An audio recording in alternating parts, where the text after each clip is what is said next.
Greetings, viewers. Month of January, rapidly passing away. I'm realizing that myself. This is the month that most of us will get together with our seed catalogs or our online listings or our collection of seeds. And we're going to start going through all that stuff and deciding what do we have, what do we need, what maybe is outdated. You know, you have to do rotation on your stock if you're a seed saver. Germination testings and rotation and all that. And at least if you live here in Hawaii, in Puna, a seed doesn't last very long under most conditions. Yeah, it takes quite a bit to store seed for a period of time here. Plus, not all seed has the same lifespan either. So, we'll discuss acquiring seeds, saving seeds, and growing your own seeds here today. So, most of the seed companies have their seed catalogs printed, and they're distributing them at this time. I know I've gotten several of them. Two of my favorites that I've done business with for many years, Johnny Selected Seeds and Territorial Seeds, have issued their catalogs. I've been through them, checking things, you know, and all that. I remember when I lived in northern Wisconsin, this was a big deal because there'd be 3 foot of snow outside. In my mind, I'd be seeing green spring in the garden, going through, going, well, this pepper, oh, I like that lettuce. I want to try this tomato, you know. And so my mind was way ahead in the future out there in the summer garden, enjoying these varieties that I was looking at on the printed page. These days I use the internet more than the printed page for ordering. Territorial and Johnny Selected Seeds, 2 companies I highly recommend. There are others. If you're into native seeds that were indigenous to the Americas, look at Native Seed Search in Tucson. Amazing company. Done business with them for years. They hunt and gather crops that were indigenous to northern Mexico and the Southwest. Real cool stuff there. Final source that I'll mention is the University of Hawaii. Yeah, University of Hawaii, Manoa has a seed lab. They provide seed to the public. They do breeding. The famous solo papayas and so on. Those are all part of the university's program here. They have a lot of vegetable seed that is island adapted, varieties that are specific to Hawaii. Here in Puna, it's rather difficult to grow green beans. We get funguses, we get nematodes, and it's not the easiest crop in the world here. Well, Po'omoho through the university, it will solve the problem of string beans in Hawaii. Very resistant to nematodes, very resistant to the local fungus. A pretty good bean for disease and insect resistance. I'd give it a 9 out of 10. For flavor, I'll give it a 6.5. Not bad. Now, if you're in some other place where green beans are easier to grow, I'm going to highly recommend Fortex. F-O-R-T-E-X. It's a French pole bean. Oh my goodness, is it good. Oh. Yeah, it is the best bean in the world. There has never been anybody that I've shared this seed or this bean with that hasn't come back to me and said, Bill, what is that? Most Americans are not familiar with a bean that's this good. Sadly, it doesn't grow very well here anymore. Yeah, I had my own seed saved all the way back from the Midwest when I lived there, across through California. I brought it here, and I have to quit with it. Yeah, got to roll with it, you know, things change. So, as far as the saving of seeds is concerned, now I would say most organic gardeners at least toy with the idea of saving their own vegetable seeds. I know the word heirloom has become is so popular and in such common usage that it's essentially actually lost its original meaning today. It has a new meaning. In gardening, at least. Heirloom is still an heirloom when it comes to the will. When your grandma left you that heirloom rocker, that's an heirloom. And so, by definition, an heirloom is something that is handed often from one generation to another, as part of a will, as, part of passing things through hand to hand, family lines, and out of family lines, too. In the case of heirloom seed would pass basically to anybody you handed it to, and it would have been a variety that had probably either never been in commercial circulation, originated on a farm someplace and pretty much stayed there and just moved around by hand, or it may have been a variety that a long time ago was a commercial variety that has now fallen by the wayside and is being held as an heirloom by somebody. Those two definitions properly qualify what an heirloom is. Unfortunately, these days, the word seems to have been it seems to be supplanted the open pollinated term. Yeah, it's, seeds come in various categories of type. We have what we call the heirloom, we have the open pollinated, we have the hybrid seeds, and then, of course, we have the genetically engineered seeds. We're not going to talk about those here. That's mostly for agriculture and farmers. Most gardeners will not use genetically engineered seed. So, the three categories that are important to the home gardener are the heirloom category, which, again, like I say, is a seed that at least previously had never been in commercial production, was a family variety or some such thing like that. That's what it used to mean. Well, then we have that term open pollinated. So now these days, open pollinated is actually getting a little rare. Most of the breeders don't bother with it anymore because, it's a longer run to develop an open pollinated strain, to stabilize it and so on. But it's also, they lose control. Control's what it's all about when it comes to seed companies. And you'll make an open pollinated variety and release it to the public. Well, it's like open source software. Anybody can use it, anybody can grow it, and so on. There's nothing special about it.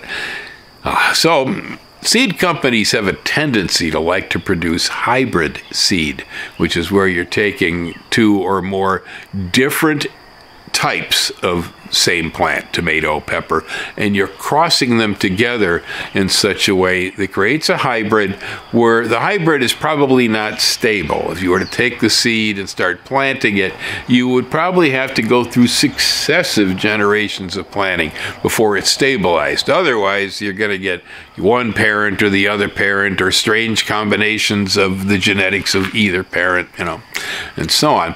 So a lot of gardeners these days kind of turn their nose up at the idea of hybrid seed. Well, I'm not one of them. Okay. Yeah, no, I'm not one of them. I'm not really in the garden to prove anything. Okay. I have no belief systems, etc., etc. I go out into the garden for one main reason: production. And in my opinion, within reason, whatever it takes to get production is the right thing. In some cases, hybrid is the way to go. Depends. Now, I grow a lot of open pollinated stuff here, and surprisingly, I have found that some of the old open pollinated types, like Copenhagen market cabbage, or Danish ballhead cabbage. These are such old commercial varieties that they could be considered heirloom, but they're not. They're just old open pollinateds. They work better here than a lot of the hybrid cabbage does. I don't know why, but they do. And so they're very well adapted here. So, I do use seed for, most of my peppers, for instance, are all open pollinated. Some of those peppers are heirloom. Yeah. Ají dulce was never in commercial circulation. It came up out of South America, got itself involved in a college breeding program that, as far as I know, never finished, and this fell off the truck. So we have it here. It's basically an heirloom type. A lot of seeds that we use, especially if you're in a communication loop with other gardeners, and other people you're talking to in other countries and things. A lot of that seed is open pollinated or heirloom. Again, these days the words really almost mean the same thing. They could be used synonymously. It's only a person like me, stickler with the English language. The heirloom should not have been a commercial variety, and open pollinated can be a commercial variety, but could also be an heirloom. But when it comes to those hybrids, sometimes the way through is the hybrid. I haven't run across an open pollinated tomato yet here that works worth a darn. Everything that seems to perform pretty well, with one exception, is hybrid. They have the vigor, they have the disease resistance built in to put up with this environment.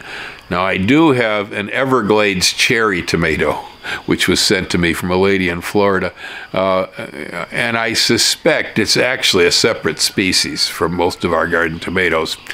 It's tough. It's open pollinated, it's heirloom, and it's bulletproof.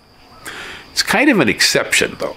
I don't usually find those three things in combination. I don't usually find an heirloom open pollinated that has hybrid vigor and you can't kill it off. They do exist, though. A lot of times when it comes to the heirlooms and some of the open pollinateds, the reason we continue growing them is they're incredibly good. Yes, Brandywine tomato, for instance. Brandywine tomato. I've really not run across many other tomatoes that were as delicious. It's an heirloom. Now, it's become an heirloom that is now in commercial circulation, so it's now a commercial heirloom. It's too complicated. But there are different strains of it. There were different families that held the seed in different areas at one point. And the Sudeth strain, hard to say, Sudeth strain seems to be one of the most adaptable. Very good one. Look for Sudeth strain Brandywine. So, moving right along. So if you're raising heirlooms or you're raising open pollinated, well, it's kind of natural. I guess the reason you're doing that is you want to save seed. Sure.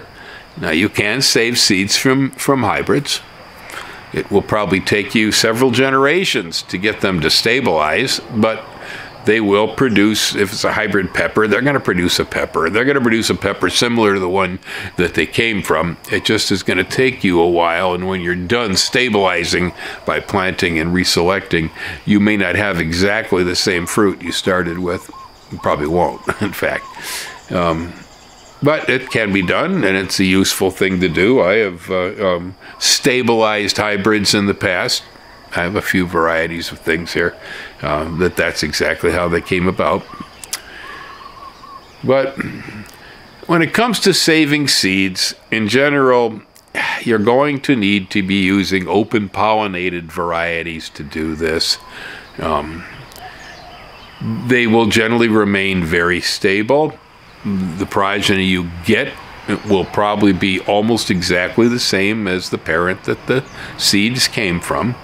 Now, there are problems for the home gardener with this one, though, and it amounts to numbers. If you don't have enough individual plants that the seeds are coming from, then you're going to end up with inbreeding. Yeah, that naturally happens in the home garden with this stuff.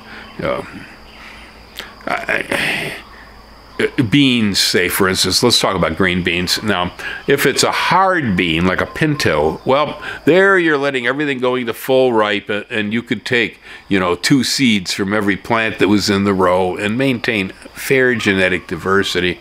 Corn is fairly easy to do that with, too, because of the amount of numbers of individuals when we plant corn.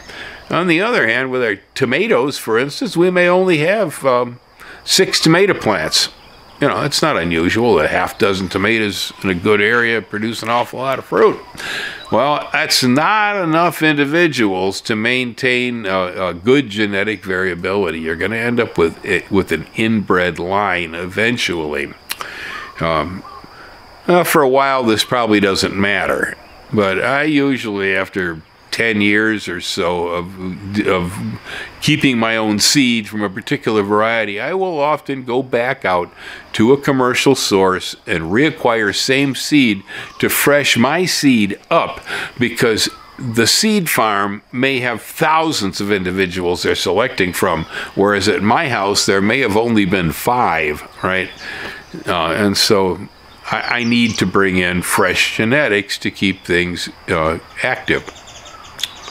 Other issues that occur to us, and that is that some plants are extremely variable. 2 examples of plants that just love to mutate, constantly change. The blueberry, wow, the blueberry is so unstable. From seed, it's almost unbelievable.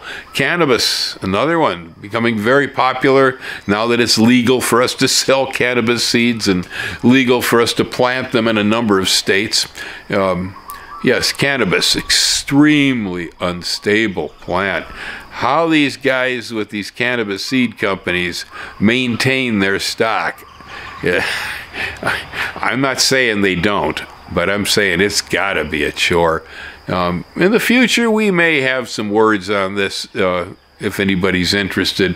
We actually have a few of West Coast cannabis experts that have retired here to the island. We've got a few people we can interview over here that know a whole lot more about that subject than I do.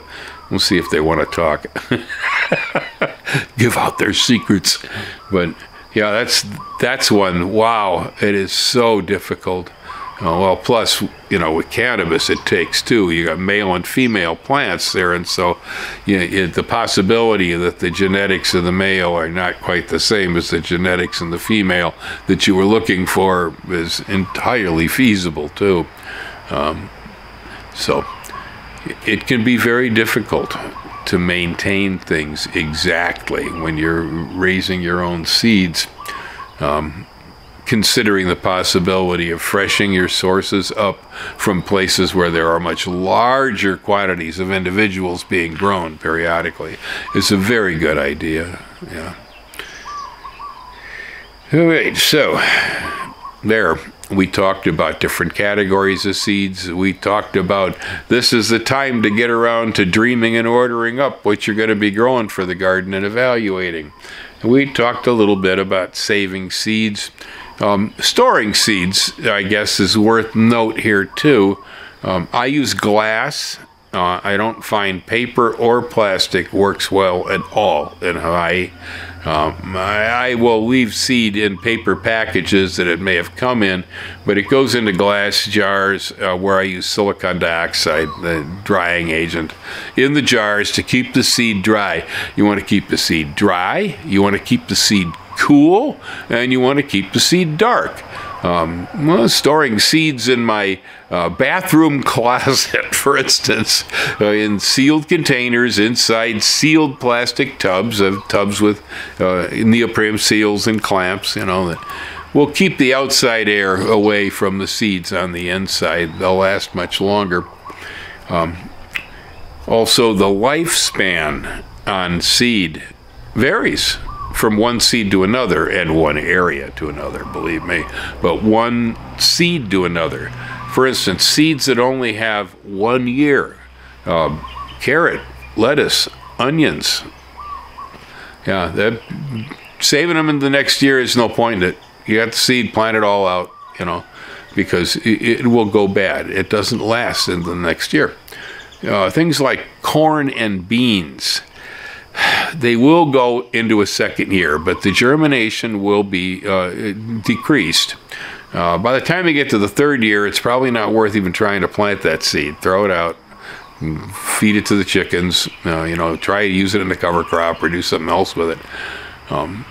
As you start moving out, though, into tomatoes and peppers generally rate at about 6 years for storage. 6 or 7 is also the same for cabbage, kale, broccoli, and so on.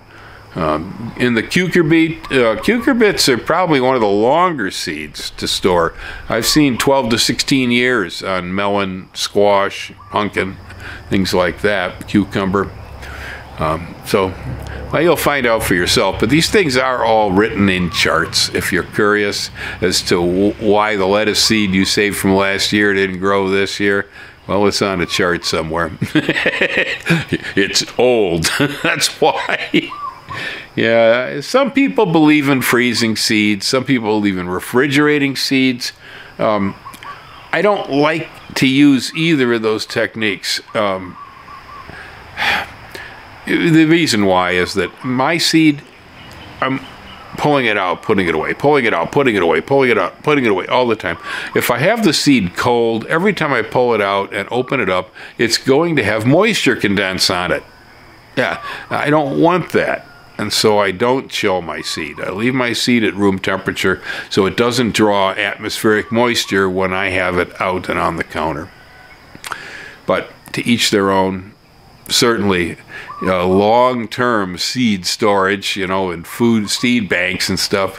Well, that stuff's done like with liquid nitrogen, storing the seeds at nearly absolute zero. I guess they could get a lettuce seed to last 1,000 years when it's stored in liquid nitrogen. But, well, we have no need for that, nor any equipment for doing it either. All righty, folks.